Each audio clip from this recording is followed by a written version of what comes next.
દર્શક મિત્રો, હું છું પરમાર અનિશા. તમે જોઈ રહ્યા છો લોકસામના ન્યૂઝ. તો જોઈએ આજના સમાચાર. પાલિતાણા તાલુકાના હણોલ ગામે 13મી જાન્યુઆરીથી 15મી જાન્યુઆરી દરમિયાન યોજાનાર 3 દિવસીય આત્મનિર્ભર હણોલ મહોત્સવ 2024 ગ્રામીણ વિકાસ આલંબન અને જનસહભાગીઓનો અનોખો ઉત્સવ બનવા જઈ રહ્યો છે.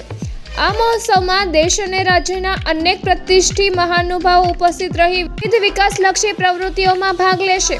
મહોત્સવના વિવિધ દિવસોમાં કૃષિ, ગ્રામીણ વિકાસ, રોજગાર, યુવા શક્તિ, રમતગમત, ટેકનોલોજી અને સંસ્કૃતિ સંબંધિત કાર્યક્રમો, પરિસંવાદો, પ્રદર્શનો તથા લોકાર્પણ યોજાશે. ગ્રામીણ ભારતને આત્મનિર્ભર બનાવવાના સંકલ્પને સાકાર કરવા માટે આ મહોત્સવ એક પ્રેરક મંચ પૂરું પાડશે. મહોત્સવના પ્રથમ દિવસે ભારત સરકારના કૃષિ અને ખેડૂત કલ્યાણ તથા ગ્રામીણ વિકાસ મંત્રી શ્રી શિવરાજસિંહ ચૌહાણ અને રોજગાર, રમતગમત તથા યુવા બાબતોના કેન્દ્રીય મંત્રી ડોક્ટર મનસુખ માંડવિયા, રાષ્ટ્રીય ખ્યાતમાન ખેલાડી અને ઇન્ડિયન ઓલિમ્પિક એસોના પ્રેસિડેન્ટ શ્રી પીટી ઉષા તેમજ ગુજરાત રાજ્યના કૃષિ મંત્રી જીતુભાઈ વાઘાણી, રાજ્યના શ્રમ અને રોજગાર મંત્રી શ્રી કુંવરજીભાઈ બાવળિયા સહિતની ઉપસ્થિતિમાં મહોત્સવનું ભવ્ય ઉદ્ઘાટન કરવામાં આવશે.